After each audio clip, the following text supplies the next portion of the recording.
नमस्कार विद्यार्थी मित्रांनो, जिल्हा मध्यवर्ती सहकारी बँक लिमिटेड सिंधुदुर्ग यामध्ये बघा लिपिक पदासाठी नवीन जाहिरात प्रसिद्ध करण्यात आलेली आहे.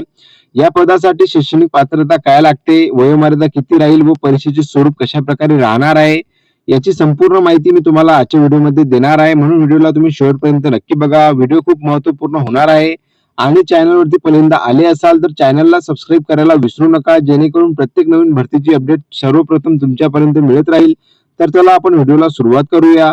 तर बघा तुम्हाला इथे दिसून येणार की Sindhudurg district central cooperative bank limited Sindhudurg recruitment of clerk या पदासाठी जर बघितलं नवीन जाहिरात प्रसिद्ध करण्यात आलेली आहे. आता बघा टाइम फ्रेम मध्ये माहिती देण्यात आलेली आहे की तुमची जी अर्जाची सुरुवात आहे ती कधीपासून सुरुवात होणार आहे. तर बघा online registration of application start date जर बघितली आपण तर बघा 5 सप्टेंबर 2025 या तारखेपासून जर बघितलं तर तुमच्या अर्जाला सुरुवात होणार आहे. आणि लास्ट तारीख जर बघितली तर बघा 30 सप्टेंबर 2025 या तारखेला लास्ट डेट असणार आहे. त्यासोबत बघा last date to make payment म्हणजे की परीक्षेची जी परीक्षा फी आहे ते कधीपर्यंत भरता येणार आहे तर बघा 30 सप्टेंबर या तारखेपर्यंत भरता येणार आहे. आणि जे हॉल तिकीट आहे तुमचं ऑनलाईन एक्झामिनेशनचं ते बघा तुम्हाला 10 ते 7 दिवसाच्या अगोदर तुम्हाला मिळणार आहे, एवढं तुम्ही लक्षात घ्या. त्याच खाली बघा जनरल कंडिशन मध्ये यामध्ये संपूर्ण माहिती देण्यात आलेली आहे. आता बघा candidate are advise to check bank website, जे की बघा तुम्हाला बँकेची इथं ऑफिशियल वेबसाईट देण्यात आलेली आहे, तुम्ही इथं बघू शकता.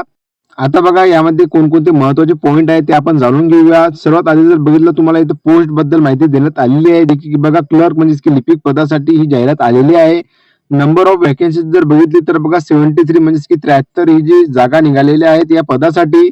त्याच खाली बघा तुम्हाला इथं एज्युकेशनल क्वालिफिकेशन बद्दल माहिती देण्यात आलेली आहे. शैक्षणिक पात्रता काय असायला हवी तर बघा graduate post graduate in any discipline with at least 40% marks and should have pass matriculation examination with Marathi as one of the subject.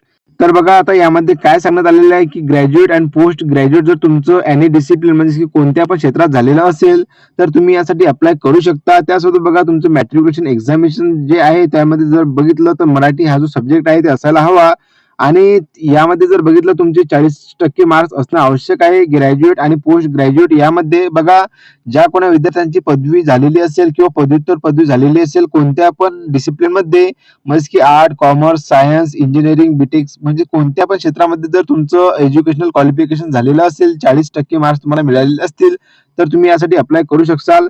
त्यासोबत बघा यामध्ये काय सांगण्यात आलेलं आहे आणखी की candidate should have hold MSCIT किंवा any other certificate in computer IT of government recognise institution.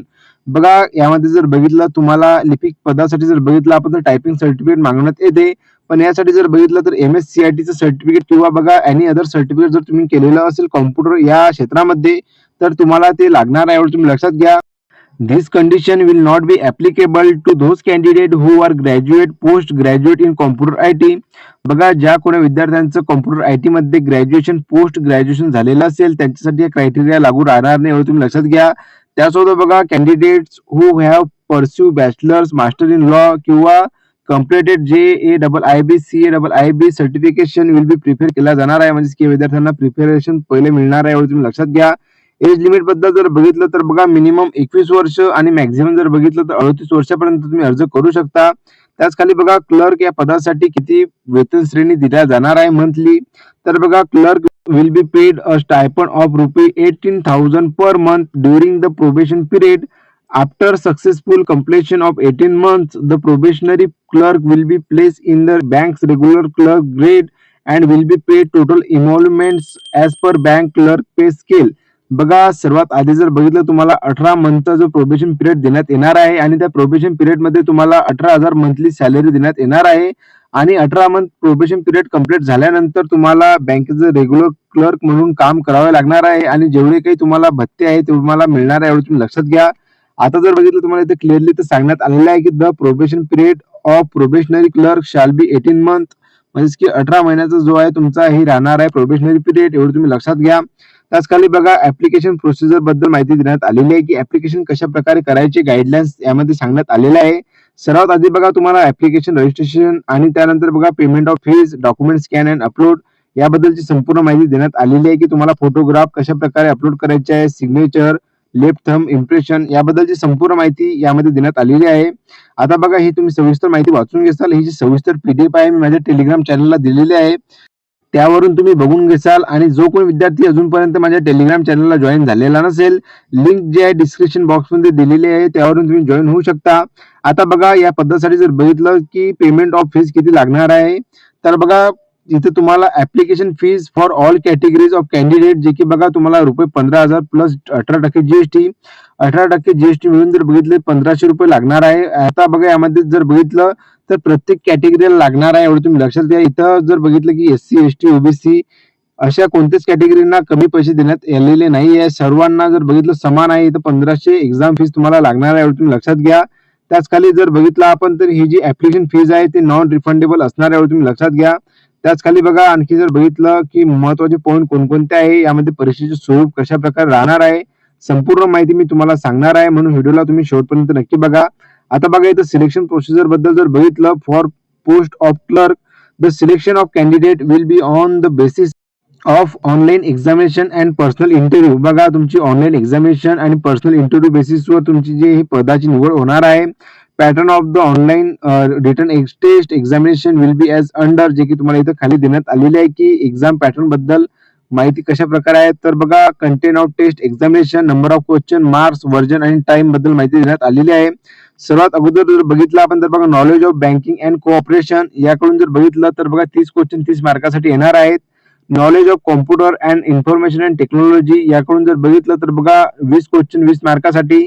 Knowledge of agriculture based rural ecosystem, याकडून जर बघितलं 10 मार्काचं क्वेश्चन येणार आहेत आणि 10 मार्क मिळणार आहेत. त्याच खाली बघा 4 नंबरला नॉलेज अबाउट मराठी लँग्वेज, यासाठी जर बघितलं तर 10 क्वेश्चन 10 मार्कासाठी विचारला जाणार आहेत. General knowledge and awareness of current affair कडून जर बघितलं तर बघा 10 क्वेश्चन 10 मार्कासाठी विचारला जाणार आहेत. आणि मेंटल अँड लॉजिकल एबिलिटी साठी जर बघितलं 10 क्वेश्चन 10 मार्कासाठी. टोटल जर बघितलं नंबर ऑफ क्वेश्चन 90 आहेत आणि मार्क जर बघितले 90 आहेत. आणि व्हर्जन जर बघितलं तर बघा इंग्लिश आणि मराठी या दोन भाषेमध्ये तुमचा एक्झाम जे आहे ते होणार आहे. टोटल जर टाइम बघितला आपण एक्झामसाठी तर बघा 75 मिनिट, म्हणजेच की बघा 1 hour 15 मिनिट तुम्हाला इथं टाइम पिरियड देण्यात आलेला आहे. आता बघा इथं कट ऑफ मार्क्स बद्दल माहिती देण्यात आलेली आहे की candidate have to score minimum 50% 45 marks as cut off marks for being shortlisted for personal interview. बघा पर्सनल इंटरव्ह्यू साठी जर बघितलं तुम्हाला 50% मिळवायचे आहेत. आणखी बघा for the post of clerk the bank has the right to increase और decrease the cut off marks criteria. बघा यामध्ये आणखी काय देण्यात आलेलं आहे की बँक जर बघितलं तर ही जी कट ऑफची मार्क्स आहे ते इन्क्रीज म्हणजे वाढवू पण शकते आणि डिक्रीज म्हणजे कमी पण करू शकते, एवढं तुम्ही लक्षात घ्या. आता बघा penalty for wrong answer is applicable as per IBPS usual practice. बघा आयबीपीएसच्या रूलनुसार जर बघितलं रॉंग अँसरची पेनल्टी जे की बघा 1/4 नुसार असते, एवढं तुम्ही लक्षात घ्या. त्याच खाली जर बघितलं तुम्हाला इथे मेरिट लिस्ट बद्दल माहिती देण्यात आलेली आहे. आता बघा जो कोणी विद्यार्थी एक्झाम मध्ये पास होणार त्याला पर्सनल इंटरव्ह्यू साठी बोलवण्यात येणार आहे, एवढं तुम्ही लक्षात घ्या. त्याच खाली बघा एक्झामिनेशन सेंटर म्हणजे कोणकोणते देण्यात आलेले आहे.